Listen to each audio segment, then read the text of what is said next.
ओम गण गणपते नमः। ओम नमो नारायण। जय श्री कृष्णा। मेरे चैनल पर आप सभी का हार्दिक स्वागत है। आज मैं श्रीमद् भगवद गीता के चौथे अध्याय का महात्म्य करने जा रही हूँ। अगर आप मेरे चैनल पर नए हैं तो चैनल को लाइक, शेयर और सब्सक्राइब करें और बेल आइकन को दबाकर उसे ऑल पर सेट कर लें।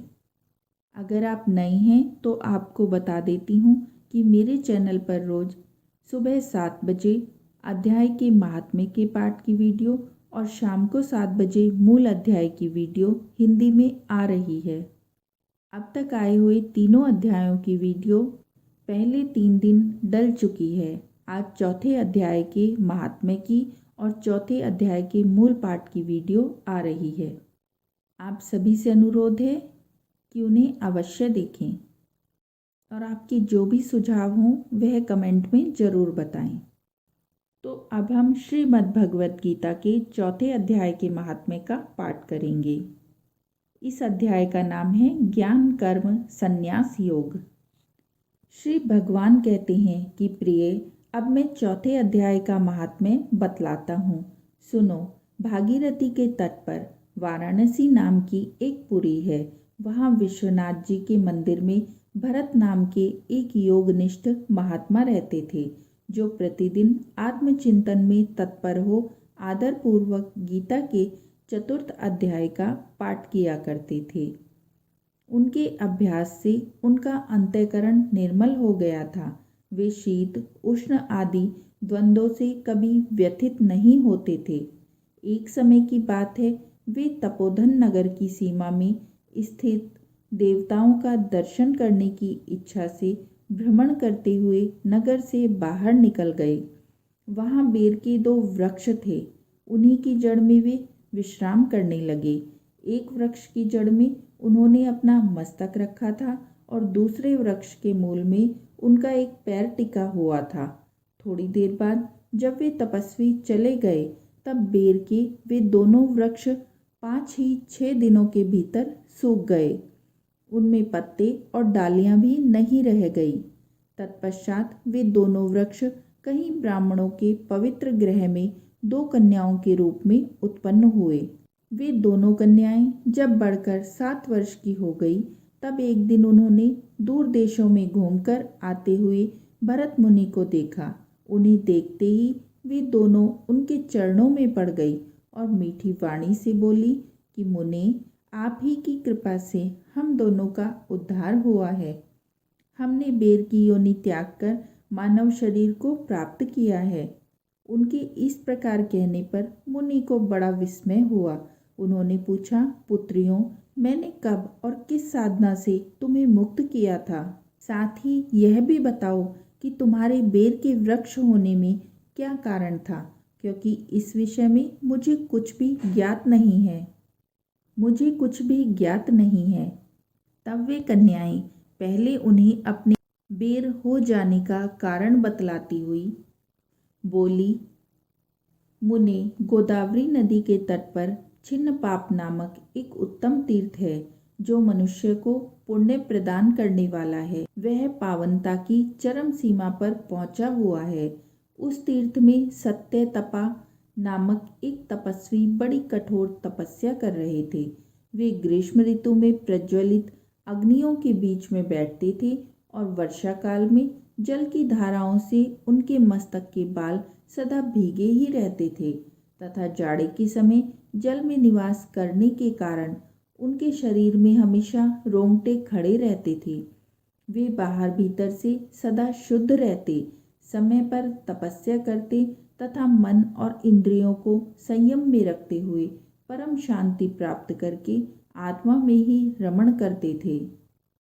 वे अपनी विद्वता के द्वारा जैसा व्याख्यान करते थे, उसे सुनने के लिए साक्षात ब्रह्मा जी भी प्रतिदिन उनके पास उपस्थित होते और प्रश्न करते थे। ब्रह्मा जी के साथ उनका संकोच नहीं रह गया था, अतः उनके आने पर भी वे सदा तपस्या में मग्न रहते थे। परमात्मा के ध्यान में निरंतर संलग्न रहने के कारण सत्यतपा को जीवन मुक्त के समान मानकर इंद्र को अपनी समृद्धिशाली पद के संबंध में कुछ भय हुआ। तब उन्होंने उनकी तपस्या में सैकड़ों विघ्न डालने आरंभ किए। अप्सराओं के समुदाय से हम दोनों को बुलाकर इंद्र ने इस प्रकार आदेश दिया कि तुम दोनों उस तपस्वी की तपस्या में विघ्न डालो जो मुझे इंद्र पद से हटाकर स्वयं स्वर्ग का राज्य भोगना चाहता है। इंद्र का यह आदेश पाकर हम दोनों उनके सामने से चलकर गोदावरी के तीर पर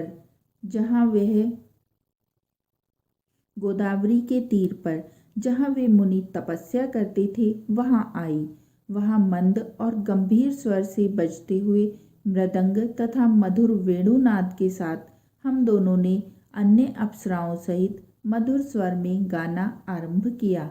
इतना ही नहीं, उन योगी महात्मा को वश में करने के लिए हम लोग स्वर, ताल, लय के साथ नृत्य भी करने लगे।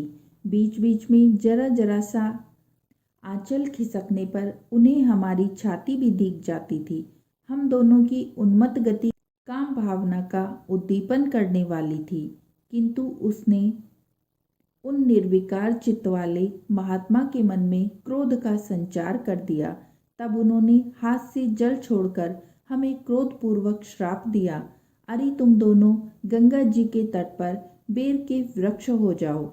यह सुनकर हम लोगों ने बड़ी विनय के साथ कहा, महात्मन, हम दोनों पराधीन थी, अतः हमारे द्वारा जो दुष्कर्म बन गया है उसे आप क्षमा करें। यूँ कहकर हमने मुनि को प्रसन्न कर लिया। तब उन पवित्र चित्त वाले मुनि ने हमारे शापोद्धार की अवधि निश्चित करते हुए कहा, भरत मुनि के आने तक ही तुम पर यह शाप लागू होगा। उसके बाद तुम लोगों का मृत्युलोक में जन्म होगा और पूर्व जन्म की स्मृति बनी रहेगी। मुनि, जिस समय हम दोनों वीर वृक्ष के रूप में खड़ी थी, उस समय आपने हमारे समीप आकर गीता के 4 अध्याय का जप करते हुए हमारा उद्धार किया था, अतः हम आपको प्रणाम करती हैं।